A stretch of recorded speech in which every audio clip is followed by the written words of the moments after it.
The subject today is one team. We are one team. Your faith will determine whether you acknowledge that you and God are one team.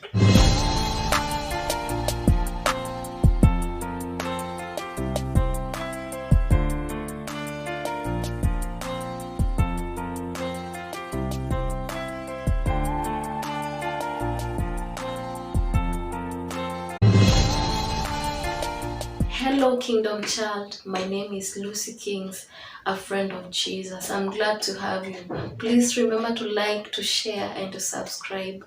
God bless you. Joshua 24 from verse 15, we find Joshua asking the Israelites to choose who they were going to serve.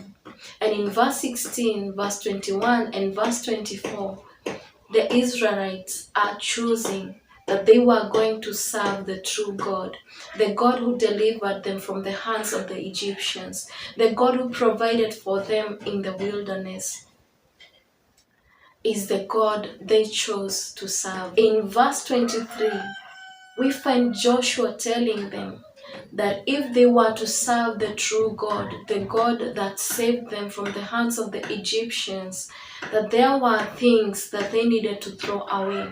And he told them that they should throw away the foreign gods. Depending on who you have chosen to serve, if you have chosen God, God is saying today that you need to note that you are one team. From the time you chose Him to be your God, from the time you chose to serve Him, He says that He has always been in your team. He has always been for you. But He says that there are some things that you need to throw away. Because even if you chose Him, there are times and seasons that you have doubted. There are times and seasons that you have got fear into yourself. Fear that has led you not to do what He has instructed you. Fear that has led you not to believe in Him anymore. And these are the kind of gods that the Lord is saying that we need to throw away. If we are going to be one team, if we are going to be in partnership with God, He says that there are gods that we need to throw away. And these gods are the gods of doubt, the gods of fear, and every other god or every other thing that does not come from Him. There are moments in life that we are pushed and pressed to our corner. We pass through fire, we pass through mighty waters, we pass through the wilderness. And in these moments, we find ourselves doubting if God is really with us. There are moments in lives that we are pressed so hard and we feel like God has left. We start doubting what He has told us in His Word. We start doubting what He has instructed us because we are hard pressed. And these are the kinds of gods that God requires us today to throw away. The gods of doubt, the gods of fear. And He says that if we chose Him to be our God, we have to work as a team. And we have to believe in what He tells us. We have to believe in His Word. We have to believe it when He tells us that He will never leave us nor forsake us. We have to believe it when He tells us that He has created us in His own image. We have to believe it when He says that yes, we will walk through the fire and the fire will not burn us. Yes, we have to believe it when He says that we will pass through the mighty waters and they will not overwhelm us. In the wilderness, in those trying moments, these are the times that our faith in God is tested. And these are the moments that have higher probability of us doubting God. But the Lord is saying that even in these moments, we are still one team with Him. And He says that we have to believe when He says that we shall not be burnt by the fire we are going through. Friend of God, you that have chosen that you are going to serve this God, you that have chosen that you are going to live for this God, He says that you need to throw away the gods of doubt. John chapter 10 from verse 24, the Bible speaks about the Jews, and these Jews were with Jesus, and we find them asking Jesus to make it plain, to make it plainly known to them that He was the Messiah. And in verse 25, Jesus tells them that He has already done it. He has already proven to them that He is the Messiah through the works that He did in the name of the Father.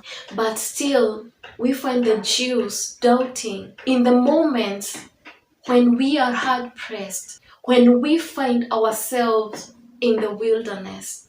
It is in this moment that we find ourselves demanding for God to reveal Himself in another way to us. We find ourselves demanding for God to confess that He is really together with us. Child of God, the evidence that God has always been with you, even in that difficult situation, He says it is written in His Word. Because His Word is true. His Word is alive, and what He says, He fulfills. In John chapter 10 from verse 31, the Jews were not contented with how Jesus answered them, and they took up stones and were ready to stone Jesus. And what they said was, "We are not going to stone you for the works that you've done, but we are going to stone you for the blasphemy that you are the Messiah." You know, in these moments of hardship, these moments of pain, these moments of being hard pressed, we tend to assume and even forget what the Lord has done for us before. And in this moment, our doubt rises, our fear rises. You know, the fear that whether God will come through for you, the doubt of whether God is still with you even in that season. This doubt rises up. And as I was studying this word, the Spirit of God placed it in my heart that every time we are doubting God, even in these hard seasons, we are calling Him a blasphemy. We are picking up stones and throwing them to Jesus. In these moments that we are at our end and we start doubting that God will fight for us, we are picking up stones and throwing them to Him. And we rename Him as a blasphemy. Child of God, the Lord requires us to throw away the gods of doubt, to throw away the gods of fear, because He has always been for us. He says He has always been with us. He says that when we are in that fire, He is there with us. And that's why He says that the fire will not consume us. When we pass through the mighty waters, He is together with us. We are one team. We are in that together. And that's why He says that the waters will not overwhelm us. In Luke chapter 8 from verse 22, we find Jesus asking the disciples to cross over to the other side with Jesus. And so they entered into a boat. And when they were crossing over, there came a raging storm. And the disciples were afraid. And they woke up Jesus, telling Him that they were going to drown. And when Jesus woke up, He rebuked the storm and asked them, "Where is your faith?" One thing that the disciples didn't know was the power of Jesus, even when he seemed that he was asleep. They didn't know that Jesus never sleeps nor slumber. Jesus was asleep because he was at peace, and he knew that the storm would not drown them. But the disciples didn't know, didn't recognize who they were with all along. They didn't recognize that they cannot drown when Jesus is with them in the boat. During our seasons of hardship, we tend to forget that Jesus is with us in that boat. And at times we feel like Jesus has slept. We feel like Jesus does not care about us. But the Lord requires us to have faith in what he has promised us. He says that he never sleeps nor slumbers.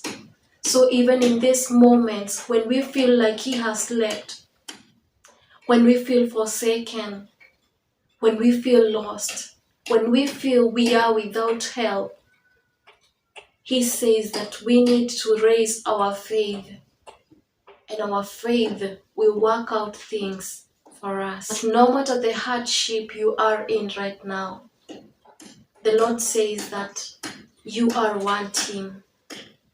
And the only thing you need to throw away is the foreign gods of doubt, the foreign gods of fear, and raise your faith that he is with you and you shall win the battle you are in. Take note of this word, that the Lord is always for you and you are one team because you chose him. God bless you.